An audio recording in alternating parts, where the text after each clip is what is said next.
अस्सलामुअलैकुम। मोहम्मद अज़हर सिद्दीक़ अपने programme political diaries के साथ हाज़िर खिदमत है। चीनी शेयर का नुकसान हुआ है, इमरान खान तकलीफ़ में है, दिक्कत में है, क्या होने जा रहा है ज़रा उस पर गुफ्तगू करते हैं।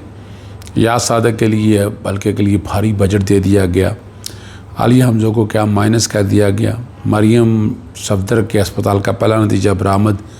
मिर्ज़ा अफरीदी सेनेटर बने पर ज़िद्दी हो गया। रेहान ग्रेम ने कहा है कि ट्रम्प ने जनरल आसिम मुनीर से इमरान खान का मसला हल करे। और वो उसकी कितनी वैल्यू होनी है वो हम समझ सकते हैं। अब हुकूमती आदाद शुमार के मुताबिक चीनी 164 की बजाय 205 रुपये किलो तक फ़रोख्त जारी है, लेकिन कोई हुकूमत सिर्फ ख़ुद पर तनकीद करने वाला एक्शन ले रही है। पाकिस्तान में चीनी का सालाना इस्तेमाल 6.4 मिलियन मैट्रिक टन है।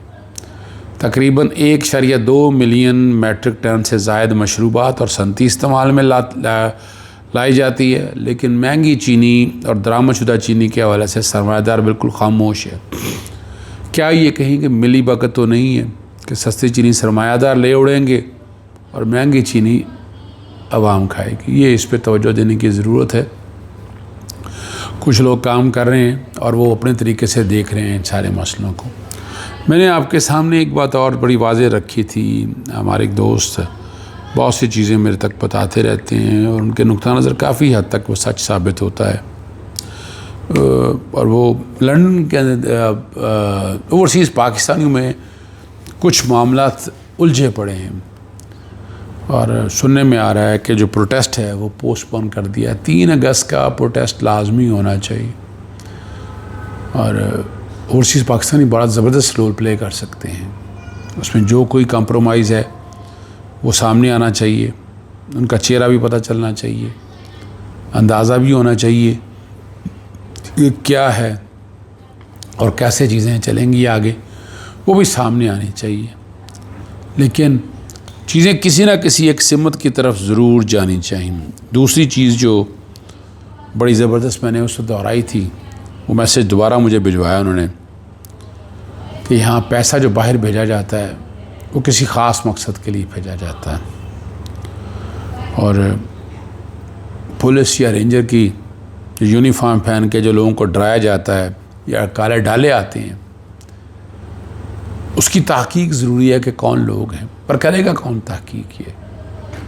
यानी अगर आपके इदारे ही कॉम्प्रोमाइज़्ड हैं, वो नहीं करना चाहते हैं, वो करें ना, बताएं ना कौम को कि वो कौन लोग हैं, वो चेहरे भी तो सामने आए ना।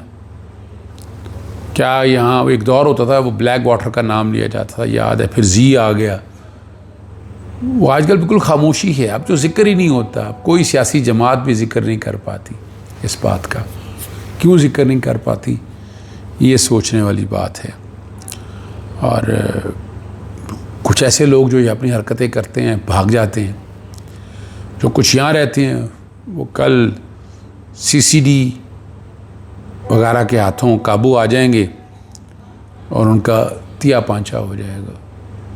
ये बात भी आम बताई जा रही है। ये जो बातें अब सारी मकसद सिर्फ आपके सामने रखने का है जो मेरे तक इन्फॉर्मेशन आई है और वो इन्फॉर्मेशन आप तक बताना ज़रूरी है ताकि आप समझ सकें कि क्या हालात और वाक़यात हैं। चलें हम आगे चलते हैं, आगे बात की तरफ लेकर चलते हैं। डॉन अखबार के मुताबिक स्पीकर कौमी असम्बली याज सादक के हल्के के लिए 35 अरब का भारी बजट रखा गया और चंद हफ्ते कबल याज सादक की तनख्वाह में लाखों रुपए का इजाफा भी हुआ।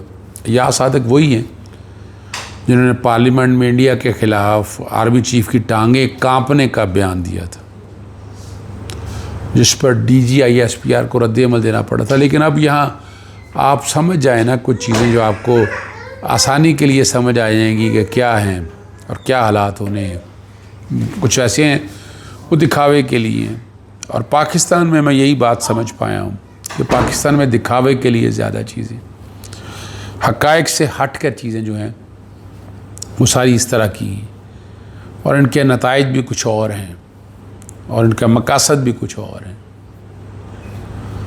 यानी ये समझना ज़रूरी है इस बात के, इस कॉन्टेक्स्ट के हवाले से जो मैं बात कह रहा हूँ, और आप समझ भी सकेंगे इन चीज़ों को, निखार भी देख सकेंगे इन चीज़ों का। लेकिन ये हालात ही हैं। मरियम सफदर का अस्पताल बंगला अच्छा है गालिबन, यहाँ जगह का नाम। पहला नतीजा आ गया। राजनपुर रुझान जो एरिया है वो बिल्कुल आखिरी कोनों में आएगा कि बलूचिस्तान के इलाकों में ना आ जाए, लेकिन वो बता यही रहे हैं कि यूनियन काउंसिल बंगला अच्छा में नया बनाया गया मरियम सफदर अस्पताल पहली बारिश भी बर्दाश्त ना कर सका और छत ने धरती को सलामी दे डाली। बताते ही हैं करोड़ों रुपए की लागत से बनाया गया अस्पताल खतरे की निशानी बन गया। कह रही हैं छतें गिरने का सिलसिला जारी रहा तो मरीज़ खौफ के मारे अस्पताल का रुख नहीं करेंगे। अहले इलाका ने हुकाम बाला से नोटिस देने का मुतालबा किया।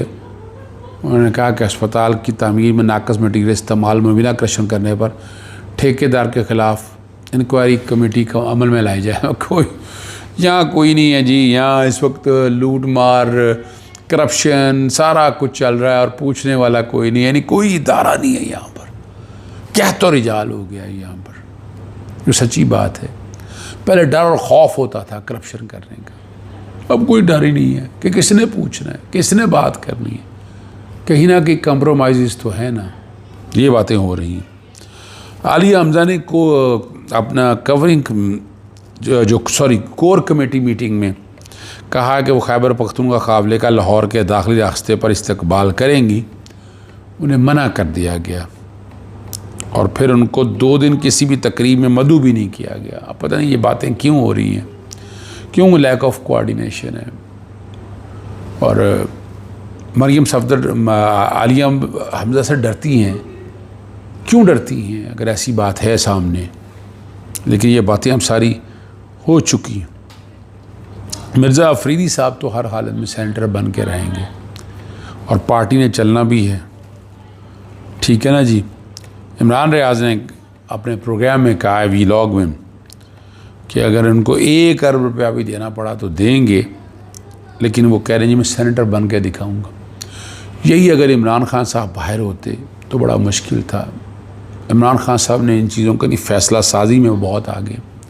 पार्टी के अंदर कुछ लोग ऐसे हैं जो अपने तरीक़ाकार से चीज़ों को लेकर चलते हैं और उनका नुक्ता नज़र ठीक है, उनका नुक्ता नज़र अपना होगा और वो अपना नुक्ता नज़र को अपने तरीके से लेकर चलना चाहती हैं। ये देखने वाली बात है कि वो किस तरह से मामलात को लेकर चलते हैं। लेकिन पाकिस्तान तहरीक के रहनुमा कहते हैं कि पार्टी पैसों से चलती है, इसलिए मजबूरी है कि मिर्ज़ा अफरीदी को टिकट दिया जाए। तो फिर यहाँ लोग सवाल करते हैं तो फिर मरियम सफदर और नवाज शरीफ को मजबूरी को समझे, वो भी आसान रास्ता अपनाकर इक़्तिदार में आए और आसान रास्ता उनका अपनाना उनकी मजबूरी है।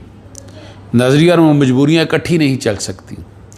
अगर नून लीग या किसी और जमात हम पर खुलकर तनकीद करती है तो पाकिस्तान तहरीक इंसाफ उनके लिए जवाब बनाकर पेश करना सहाफ़ती बददियानती है, ठीक है ना।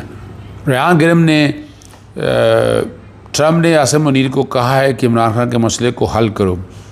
बहुत से पाकिस्तानी हमारे दोस्त हैं, उन्होंने इलेक्शन जीतने हमारी मदद की है और इमरान खान की रिहाई चाहती हैं। ट्रम्प ने इस तरह के इक़दाम ब्राज़ील में भी उठाए हैं, लेकिन वो सख्त इक़दाम थे जिनमें ब्राज़ील पर 50% टैरिफ भी है।